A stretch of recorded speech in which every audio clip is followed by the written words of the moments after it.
Hi అండి, అందరికీ నమస్తే. Welcome back to my channel Satya home Telugu. ఎలా ఉన్నారండి? అందరూ బాగున్నారా? నేను బాగున్నాను. మీరందరూ కూడా బాగుండాలని మనస్ఫూర్తిగా కోరుకుంటున్నాను. ఈరోజు వీడియో వచ్చేసి చూస్తున్నారు కదా, చూస్తుంటేనే తినేయాలనిపించేలాగా కనిపిస్తుంది చేపల పులుసు. ఈ రెసిపీని ఇవాళ షేర్ చేస్తున్నానండి. ఆల్రెడీ నేను ఇది వరకు వీడియోస్లో పెట్టున్నాను, కానీ ఛానల్ ప్రాబ్లం అయిందని చెప్పాను కదా, పాత వీడియోస్ అన్నీ అయితే డిలీట్ చేస్తానండి. ఇప్పటి నుంచి న్యూగా అన్నీ కూడా మళ్ళీ రెసిపీస్ అన్నీ కూడా నేను వీడియోస్ అప్లోడ్ చేస్తూ ఉంటాను. ఈ చేపల పులుసు సింపుల్ వేలో చేసేసుకోవచ్చండి. చాలా టేస్టీగా కూడా ఉంటుంది. సింపుల్ వేలో అని ఎందుకు అంటున్నానంటే, ఈ కూర గురించి ప్రత్యేకించి మసాలాలు అవి మిక్సీ పట్టే పని లేకుండా టేస్ట్ కూడా బాగుంటుంది. అలాగే సింపుల్ వేలో చేసుకునేలాగా ఎలా చేయాలనేది చూపిస్తాను. దానికోసం ముందుగా మనకి నచ్చిన చేపని ఇలా ముక్కలుగా కోసుకొని శుభ్రంగా క్లీన్ చేసుకొని కొద్దిగా కల్లుప్పు వేసుకొని శుభ్రంగా కడిగి పక్కన పెట్టుకోవాలండి. ఉప్పు వేసి కడగడం వల్ల నీచు వాసన అనేది అంతగా ఉండదన్నమాట. కొంతమంది నిమ్మకాయ కూడా వేసుకుంటారు, అలా అయినా వేసుకోవచ్చు. నిమ్మకాయ ఉప్పు పిండుకొని కడిగి పెట్టుకోవాలన్నమాట. ఇప్పుడు ఈ కూరకు సరిపడా చింతపండు తీసుకోవాలండి. నేను పులుసు చేస్తున్నాను కాబట్టి చింతపండు తీసుకోవాలి. ఇగురికైతే ఆనియన్స్ కొంచెం ఎక్కువగా మిక్సీ పట్టుకోవాలన్నమాట. నేను ఈ కూర గురించి చింతపండు నానబెట్టుకున్నాను. అలాగే కొద్దిగా కరివేపాకు, ఫ్రెష్ కరివేపాకు వేసుకుంటే బాగుంటుంది. అలాగే ఉల్లిపాయ, పచ్చిమిర్చి, కొత్తిమీర. మసాలా ఏంటి వేస్తున్నానంటే చూడండి, 1 ఇంచు దాల్చిన చెక్క, 1 పావు టీ స్పూను జీలకర్ర, 4 వెల్లుల్లి రెబ్బలు తీసుకున్నానండి. ఇంకేమీ వేయనన్నమాట. వీటిని మనం మిక్సీలో విడిగా పట్టడానికి అవ్వదు కదా, దాని గురించి ఉల్లిపాయలు మిక్సీ పట్టేప్పుడే ముందే ఇందులో వేసేసుకోవాలండి. వాటితో పాటు ఇవి కూడా మిక్స్ అయిపోతాయి. వీటితో వేస్తే టేస్ట్ పోతుందని మాత్రం అనుకోవద్దు. టేస్ట్ ఎక్కడికి పోదండి, మరింత పెరుగుతుందన్నమాట ఇలా చేసుకుంటేనే. మనకి తక్కువ టైం ఉన్నప్పుడు అన్నీ ఇలా చేసేసుకోవచ్చు అనమాట. టేస్ట్ అయితే ఏమీ పాడవదు, ఇంకా పెరుగుతుంది తప్ప. నేను ఈ జీలకర్ర, దాల్చిన చెక్క, వెల్లుల్లి అలాగే ఉల్లిపాయలు కూడా వేసి వాటిని ఒకసారి మిక్సీ పట్టి పక్కన పెట్టుకున్నాను. తర్వాత స్టవ్ వెలిగించి ప్యాన్ పెట్టుకుని 4 స్పూన్లు ఆయిల్ అయితే వేసుకున్నానండి. కొంచెం ఆయిల్ ఎక్కువే పడుతుంది చేపల కూరకి. ఎక్కువ వేయకూడదు మామూలుగా అయితేనే. నేను ఇంట్లో వండితే కనుక ఇంత వేయను, కానీ చూడడానికి కంటికి కూడా కనిపించాలి, అందంగా కనిపించాలి కదా, అందుకని కొంచెం అయితే ఎక్కువ వేసాను. మామూలుగా వండుకునేప్పుడు ఆయిల్ తగ్గించి వండుకోండి.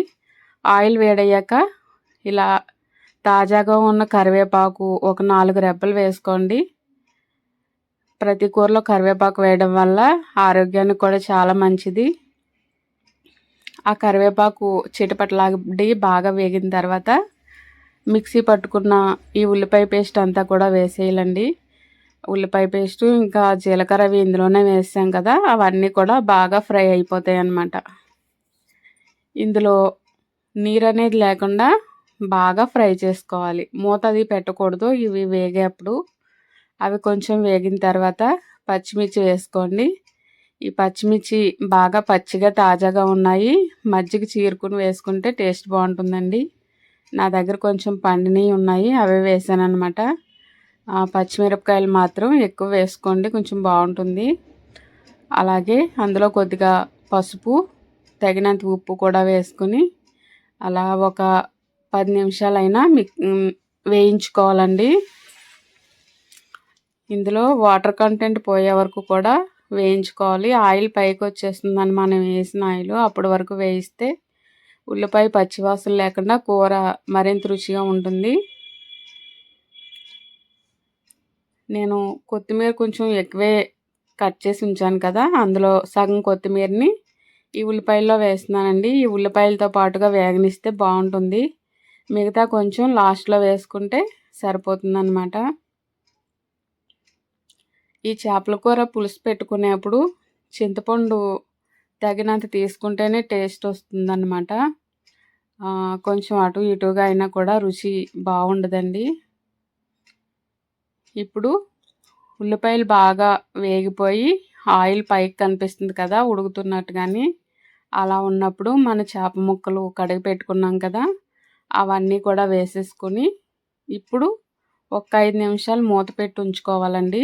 అవి లోపల ఆవిరికి మగ్గిపోతాయి అన్నమాట. చేప ముక్కల్ని అలా మగ్గనివ్వాలి.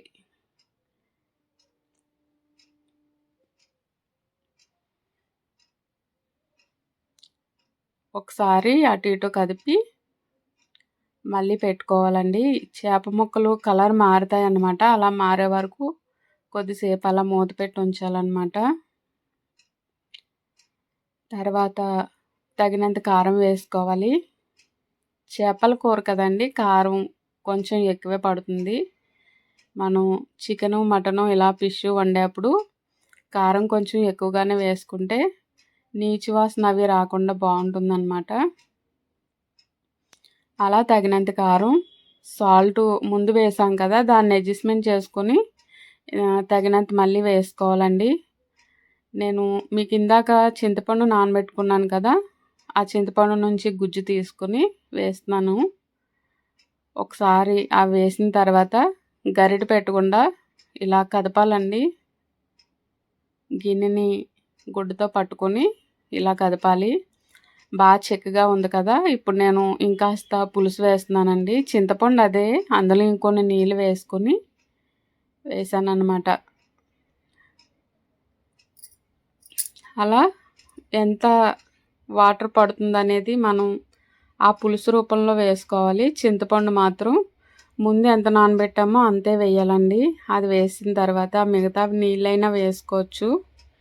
చేప ముక్కలు ఉడకడానికి కావాల్సినంత క్వాంటిటీ మనకు తెలుస్తుంది కదా, దాన్ని బట్టి వేసుకోవాలన్నమాట.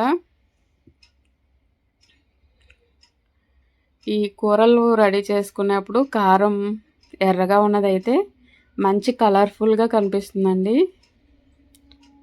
ఈ కారం మేము ఇంట్లో పట్టింది కాబట్టి కొంచెం కలర్ అయితే చేంజ్ అవుతుందన్నమాట.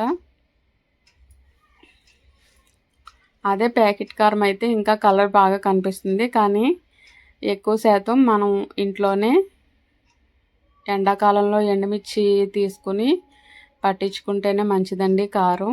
ప్యాకెట్లు అవి వాడకూడదు.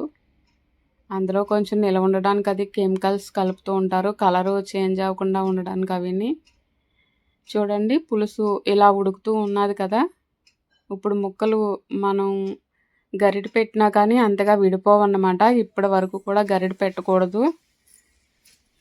ఇలా కొంచెం సేపు ఉడకాక ముక్కలు గట్టి పడతాయండి, చేప ముక్కలు. అప్పుడు ఒక గుప్పెడు బెండకాయలు లేతగా ఉన్న వాటిని ఇలా వేసుకోవాలి. అంటే ఒక 5-6 బెండకాయలు వేసుకోవాలన్నమాట. మరీ ఎక్కువగా కూడా వేయకూడదు. బెండకాయ వేయొచ్చు, లేదంటే వంకాయ అయినా వేయొచ్చు. బెండకాయ అయితే కొంచెం టేస్ట్ ఎక్కువగా ఉంటుందన్నమాట పులుసుకి. మనం ఈ చేపల కూర వండేప్పుడు బెండకాయ కానీ వంకాయ కానీ వేసామంటే ఇంకా అస్సలు నీచు వాసన రాదండి.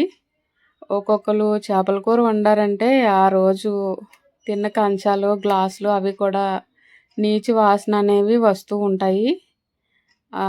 అలాగ రాకుండా ఉంటుందన్నమాట. ఇలాగా బెండకాయ వేసుకుంటే టేస్ట్ బాగుంటుంది, నీచు వాసన కూడా రాదన్నమాట.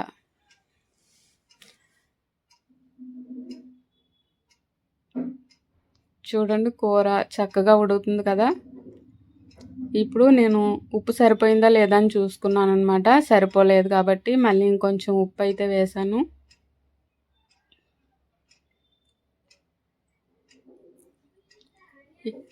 బెండకాయలు వేసాక మళ్ళీ కొద్దిసేపు ఒక 5 నిమిషాలు మూత పెట్టి ఉడికించుకోవాలండి. బెండకాయలు కనుక మనం ముందే వేసేస్తే అవి ఎక్కువగా ఉడికిపోయి జిగురు జిగురుగా అయిపోయి కూర అస్సలు బాగుండదు అన్నమాట. అందుకని కూర రెడీ అయ్యాక ఒక 10 నిమిషాలు ఉడికిన తర్వాత మనం బెండకాయలు వేసుకోవాలండి. అప్పుడైతే అవి పర్ఫెక్ట్గా ఉడుకుతాయి అన్నమాట, విడిపోకుండా. చూడండి, చేప ముక్కలు చక్కగా ఉడికినాయి. గరిటతో తీస్తున్నా కూడా విడిపోవట్లేదు, చూసారా. ఇది పెద్ద చేప అన్నమాట. వాటాలు వేస్తారు కదా బయట, ఆ పెద్ద చేప కాబట్టి కొంచెం చిన్న చిన్న ముక్కలు కోసారు. చేపలోని కొవ్వు అంటారు కదా, ఆ కొవ్వు శాతం బాగా ఎక్కువగా ఉందండి. అందుకని ఆయిల్ లాగా పైకి బాగా తేలిపోయింది అనమాట.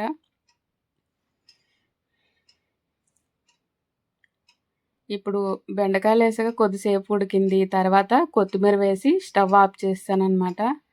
ఇప్పుడు అసలైన టైం అండి. వేడి వేడి అన్నాన్ని అలా వడ్డించుకొని వేడి వేడి చేపల పులుసు వేసుకొని ఒక ముక్క వేసుకొని తింటూ ఉంటే చాలా బాగుంటుందన్నమాట. చేపల పులుసు వండిన రోజు కన్నా సాయంత్రానికైనా మర్నాడుకైనా మరింత టేస్ట్ వస్తుందండి. తెలుసు కదా ఈ విషయం మీ అందరికీ కూడా. మేమైతే చేపల పులుసుని ఇలా రెడీ చేసుకుంటా అండి. ఈసారి ఇగురు పెట్టినప్పుడు కూడా ఒక వీడియో అయితే చేస్తాను. చూశారు కదండి నేను ఈరోజు చేసిన చేపల పులుసు వీడియో. చూశాక మీరందరూ ఎలా ఉందనేది కామెంట్ చేయండి. అలాగే నచ్చితే లైక్ చేసి అందరికీ కూడా షేర్ చేయండి. లైక్ చేయడం మర్చిపోతున్నారు మీరందరూ కూడాని.